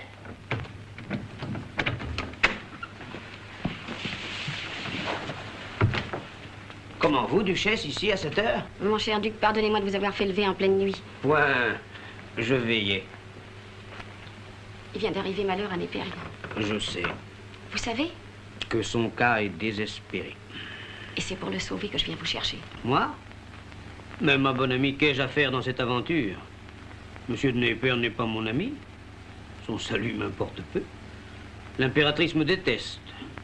Son honneur me laisse froid. L'empereur m'a puni de lui prédire que ce mariage finirait mal. Il finit mal. Je suis vengé. Oh, et c'est vous, un homme d'esprit, qui venez me parler de vengeance? Mais pourquoi pas? Allons donc. La vengeance, c'est un plat pour les sots. Les malins, eux, ils se vengent pas, sauf s'ils y trouvent leur compte. Oh, écoutez, je ne suis pas têtu. Démontrez-moi que j'ai tout profit à convertir mes rancunes en dévouement, et c'est fait. Votre intérêt, c'est de sauver Népergue en prouvant à l'empereur que l'impératrice est blanche comme neige. Il ne souhaite que ça, cet homme. Évidemment. L'impératrice vous saura gré de l'avoir dit, et l'empereur de l'avoir cru avant lui. Et vous aurez d'un coup la reconnaissance de l'une, la confiance de l'autre et la place de Savary. Et sans risquer ça. Le voilà votre profit. Mais savez-vous que cela est raisonné très finement? Alors nous sauvons Népergue à nous deux? Eh bien... C'est dit? Alors emmenez-moi au palais. Votre berline est en bas, je l'ai vu. C'est dit. Accordez-moi 1 minute et je suis à vous.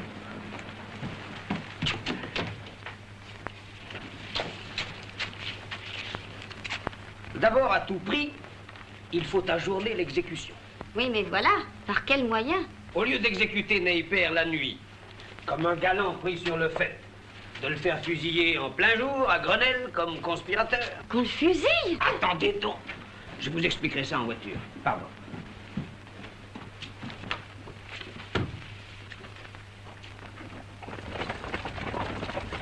Comprenez-moi bien.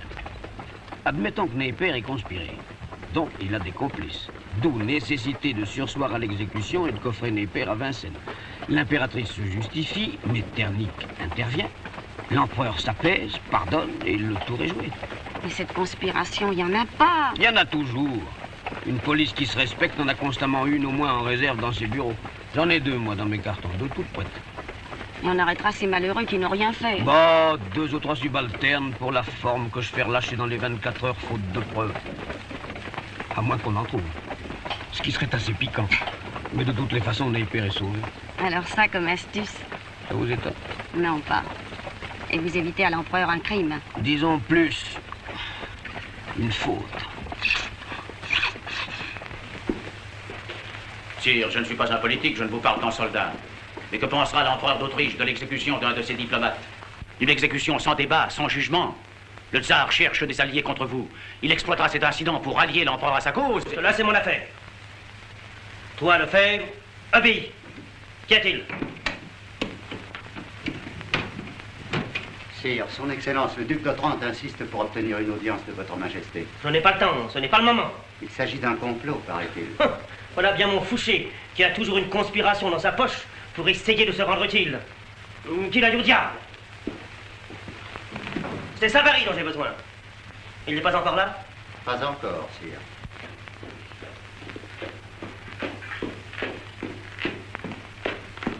ça? Pourquoi m'appelle-t-on? Le savez-vous? Mais comment le saurais-je si le ministre de la police l'ignore? J'ai entendu parler vaguement de Napier. Napier? Ouh là là là là, mais c'est de l'histoire ancienne. Il est loin. Ah oui? Eh bien, dites ça à l'empereur, tenez, ça lui fera plaisir. Il en doute? Peut-être. Bon, ce n'est que cela. Je vais le rassurer. Je regrette de ne pas être là, moi. Ah, monsieur le duc, enfin. Venez vite, l'empereur est très irrité. Je vais le calmer d'un seul mot.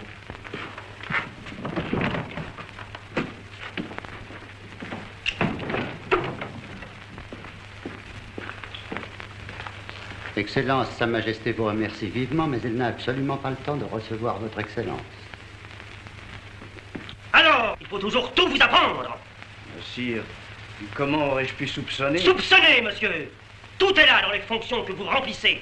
Ou du moins, que vous croyez remplir. Soupçonnez les choses, soupçonnez les gens, soupçonnez l'avenir. Mais vous, monsieur, c'est bien un comble. Vous ne soupçonnez même pas le passé. Sire, la prochaine fois, j'essaierai... C'est bien. Toi, Lefebvre, laisse-nous. C'est bien à la porte-chapelle qu'attendra le peloton, n'est-ce pas?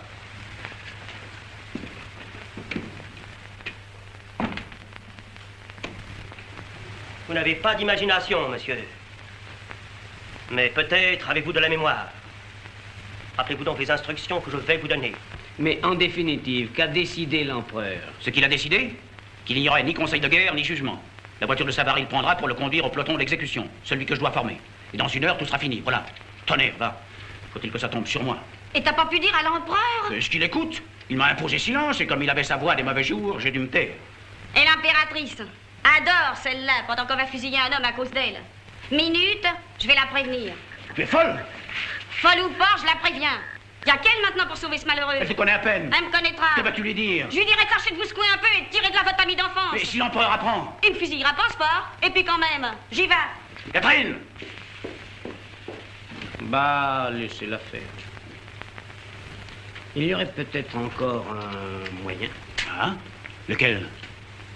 L'évasion. N'allez pas plus loin, cher ami. Si en dehors de moi et de ma responsabilité, le prisonnier s'évade, c'est votre affaire, la sienne et celle de Savary. Mais dès que Napier sera livré à mes hommes, je ne connaîtrai plus que mon devoir de soldat et je le remplirai jusqu'au bout. Si vous m'épargnez cette douleur, votre joie n'égalera pas la mienne. Mais jusque-là, ne me dites rien. Je ne veux rien savoir.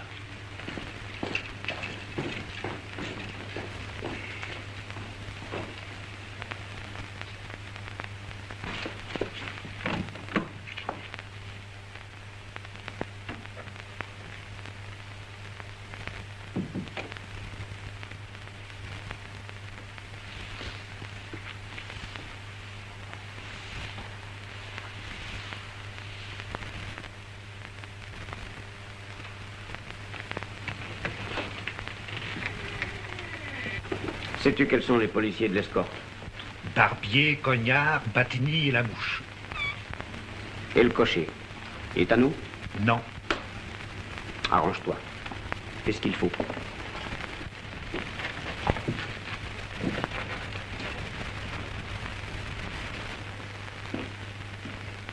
J'ai lieu de tout croire. Je ne suis sûr de rien. Tous les soupçons et pas une certitude. Si audacieux que soit M. de Népergue, jamais il n'aurait osé s'introduire chez l'impératrice sans y être autorisé. Sire, M. de Népergue part demain pour Schönbrunn. Je suppose qu'il aura pensé. Oh, n'essayez pas de ruser et de vous dérober par des détours et par des réticences, madame. Je veux la vérité, quelle qu'elle soit. La vérité entière. Je l'exige, entendez-vous? Je l'exige. Sire. Et parlez, madame, parlez. Sire, M. de Népergue devait emporter une lettre pour Schönbrunn. Une lettre que Sa Majesté l'impératrice désirait lui remettre en main propre. Une lettre? La bonne histoire. Sire, je vous affirme. Et quelle sorte de lettre, s'il vous plaît? Sa Majesté l'impératrice ne m'en a rien dit. Vous mentez, madame. Et vous mentez mal. Sire. Mais après tout, l'impératrice ne sait encore rien de ce qui s'est passé. Si cette lettre existe vraiment, et un contrôle est facile. Roustan, des flambeaux. Nous allons bien voir. Conduis-nous au salon de musique. Suivez Roustan, madame. Et en silence.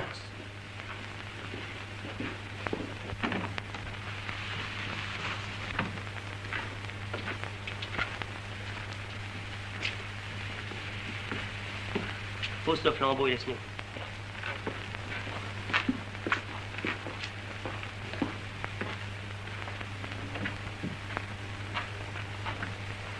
Ali, va.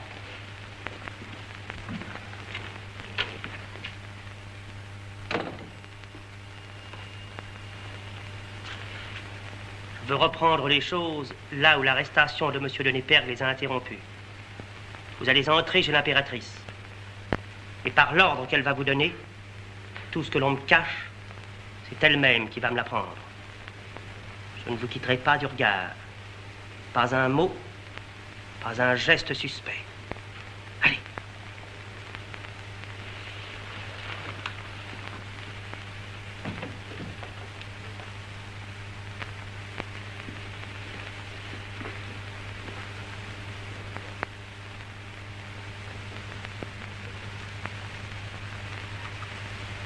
Voilà, monsieur de Népergue est là, aux ordres de votre majesté.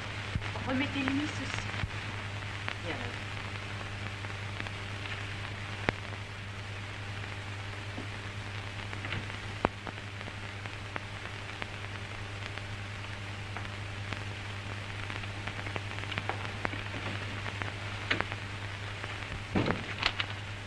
Rentrez chez vous, madame.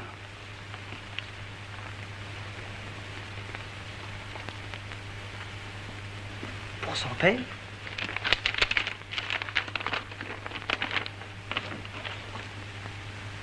Sur l'ordre de l'empereur, le comte doit quitter la France aujourd'hui même.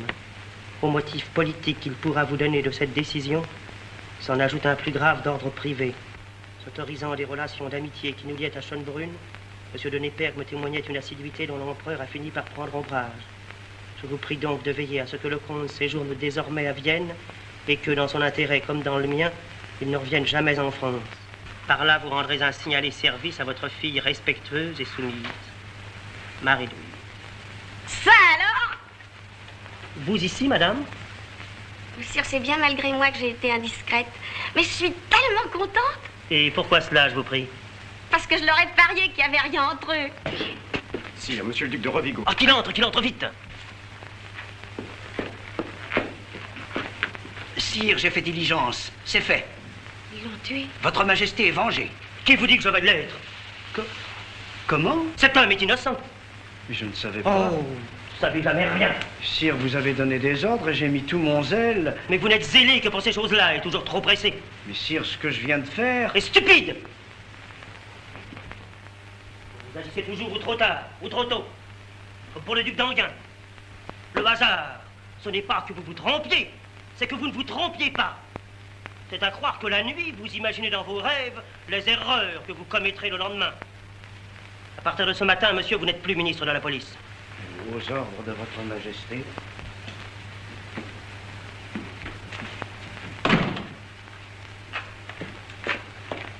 Comment, vous ici, Excellence? Eh oui. Que se passe-t-il donc? Vous avez un drôle d'air. Il se passe que l'empereur vient de me retirer mes fonctions. Sous quel prétexte, grand Dieu? Oui, c'est à n'y rien comprendre. L'empereur m'ordonne, et de quel ton, de faire exécuter Népergue. Et quand je viens lui annoncer que le nécessaire a été fait... Tiens. L'empereur aurait changé d'avis? Tout juste. Oh, vous savez, mon cher duc, comme le dit notre ancien et futur collègue, le prince de Talleyrand, il n'y a que les sots qui n'en changent point. Ouais, je ne vous dis pas le contraire, mais allez donc vous y reconnaître dans des ordres pareils. Oh, vous savez, il y a deux sortes d'ordres. Ceux auxquels il faut obéir et ceux qu'il vaut mieux interpréter. Oui, c'est bien facile à dire. Mais j'aurais voulu vous voir à ma place. Réellement? Oh, alors, dans ce cas... Capitaine! Voulez-vous faire dire à Sa Majesté que je lui demande audience? Si l'empereur est encore occupé, dites-lui que je lui apporte certaines précisions sur l'exécution de Monsieur de Népergue.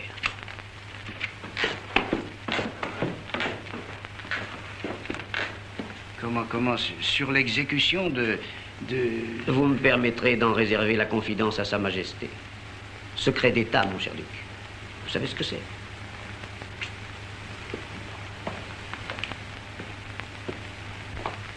Et que pouvez-vous m'apprendre, monsieur, que malheureusement je ne connaisse? Sire, je sais que, prompt aux justes colères, votre Majesté l'est aussi à la clémence. Et alors, monsieur? Quand j'ai vu monsieur le comte de Neipperg dans la voiture de monsieur de Savary, j'ai pensé dire qu'il suffirait de quelques mots pour épargner à l'empereur un grand regret. Sa Majesté fait grâce. Eh oui, voilà les mots qu'il fallait dire. Mais à quel titre, sire? C'est monsieur de Rovigo qui est ministre de la police. Il l'était, monsieur, mais il ne l'est plus. Ah. Et votre Majesté m'aurait pardonné cette usurpation de pouvoir? Ah, certes oui. Alors tout va bien, sire, c'est fait. Comment? Monsieur de Neipperg roule en ce moment vers Soissons dans la voiture que veut bien lui prêter monsieur de Savary. Ah, celui-là alors? Mais comment vous y êtes-vous pris? Sire, je n'ai pas à vous rappeler que les agents de monsieur de Rovigo sont tous d'anciens agents à moi. Alors ça, mon cher Fouché, c'est du travail au petit fer. Parbleu! Voilà d'un habile homme. Un courrier vite qu'il rejoigne la voiture de monsieur de Neipperg et lui remette cette lettre pour l'empereur d'Autriche. Recacheté. Naturellement.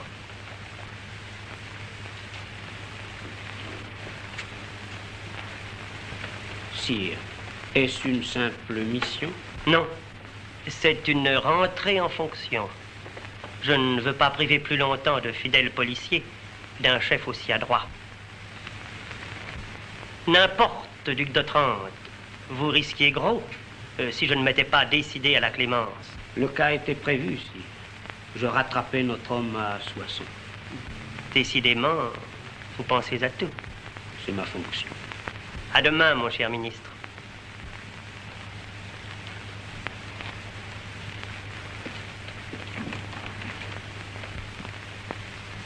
Il est temps que je vous rende à Lefebvre, madame. Il tient à sa femme et il a raison. Je l'ai compris ce soir.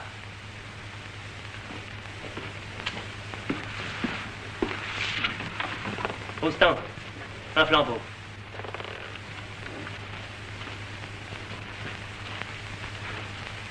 Ne manquez pas d'assister à la chasse de tout à l'heure.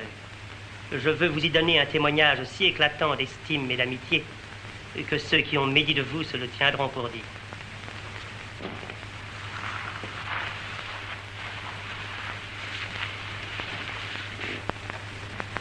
Majesté. Bonsoir, Duchesse.